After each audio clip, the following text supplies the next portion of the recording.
Yeah. Okay guys, welcome to Ayo Ngomong Inggris. Now accidentally I come here in my friend's house and I met ini pakar-pakar perkerisan nih, nggak sengaja ya. Jimatan karo keris itu. Obrolan ngalor ngidul, tapi terus ketemu dengan beberapa pembicaraan yang ini agak berat sebenarnya, tapi tidak apa-apa, saya sampaikan. Ya, seperti biasa, just like usual, I always said, saya menyoroti dari sisi budayanya ya, pusaka peninggalan budaya, soal yang kliniknya atau yang semacam itu silakan diterjemahkan sendiri, saya nggak begitu tertarik dengan hal yang begitu. Ini kebetulan karena ketemu pakar-pakarnya, nah, wih, itu kabeh. Kalau tempo hari saya menunjukkan Mas Yudi itu tidak diulas sepintas mawon. Jaluk waktu nih setengah jam mungkin ya. Ini karena ada pakar-pakarnya. Nun sewu, biar viewer saya, penonton saya tepang jenengan. Nah, jenengan? Salam namine Anto. Nah, tempat tinggalnya tenggene. Nanti Kang jenenge Kang? Yorejo Kota Baru. Di Tirus Biru. Virus biru.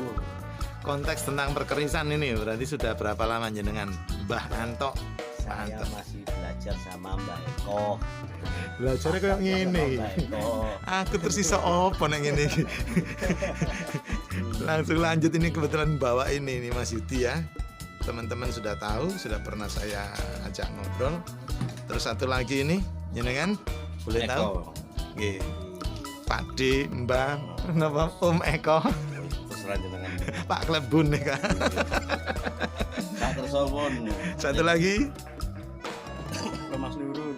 Melu-melu mawon. melu-melu sampai akhir mau dolen terus ketemu ini ditutui iki dipamerin ini guys. Simen rek arek Diorejo ya ini. Ini napa niki? Napa niki apa saja nih? Saya akan menerangkan tentang persepsi budaya Jawa era kerajaan, di mana dulu masyarakat kita ketika pasca nikah itu harus memiliki satu piandel yang namanya pusaka. Pusaka itu bisa berupa keris atau tombak. Disebut pusaka itu berupa keris atau tombak. Tapi nanti ada juga yang namanya kalimatnya itu tidak semua keris atau tombak itu pusaka. Hanya akan saya terangkan satu ciri-ciri di mana untuk membedakan yang namanya keris dan yang lainnya itu harus diketahui dari pertama, ketika ada benda seperti ini, contoh seperti ini. Kita nggak ngomong materinya dulu, tapi kita ngomong di mana luas atau tingginya benda ini kurang lebih 10 cm. Maka yang seperti ini kalau orang dahulu bilang adalah jimatan, karena dia hanya 10 cm. Ini bisa berupa seperti ini, bisa berupa tombak, bisa berupa keris. Sehingga yang seperti ini ketika ukurannya sekitar 10 cm disebut jimatan. Seperti ini saya taruh 10 cm termasuk jenis jimatan nggih. Ini kita ninjau dari ukurannya saja nggih. Dan untuk yang di atasnya seperti ini, saya buka, kurang lebih 20 cm. 20 cm. Maka yang seperti ini bisa berupa tombak, juga bisa berupa keris, maka disebut patrem. Di yang jimatan 10 cm, terus yang 20 cm patrem. Maka untuk keris, kalau kita ngomong keris itu minimal 30 cm, atau kalau kita gampangnya itu pasikutan, panjangnya sak sikut dawane awake dhewe. Disebut pasikutan karena panjangnya satu sikut. Maka ini yang disebut keris. Oh. Kalau kita ngomong keris, maka konotasi keris itu minimal 30 cm sampai lebih.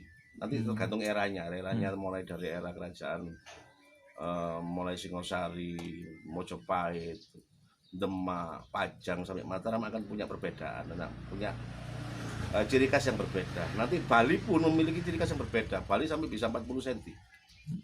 Tapi yang disebut keris itu pasti kurang lebih panjangnya adalah 30 cm. Jadi kalau kita ngomong 10 cm maka kita harus ngomong jimatan.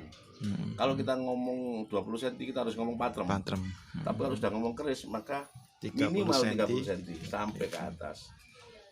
Nah, salah satu tinggalan yang pernah muncul di era Demak yang sangat fenomenal itu adalah semua pasukan-pasukan dan panglima-panglimanya dulu itu memiliki senjata yang berupa seperti pedang, seperti golok. Kalau orang dulu bilang ini namanya Sutuk Maru. Dan Sutuk era Maru. ini ada lebih banyak dikenal di era Demak, peralihan dari Mojopahit ke Demak. Ini Ini namanya Sutuk Maru. Sutuk Maru. Dan era yang ada yang ciri-ciri seperti ini adalah era-era Demak. Ini untuk panglima, untuk pasukan-pasukan khusus. Mereka memang memiliki seperti ini. Di samping juga nanti juga dia punya keris. Untuk sementara itu dulu yang harus dipahami, berarti untuk membedakan ukuran sebuah pusaka ketika 10 cm perlu diingat lagi, harus kita ngomong jimatan. 20 cm kita ngomongnya patrem. 30 cm sampai ke atas kita baru ngomong keris.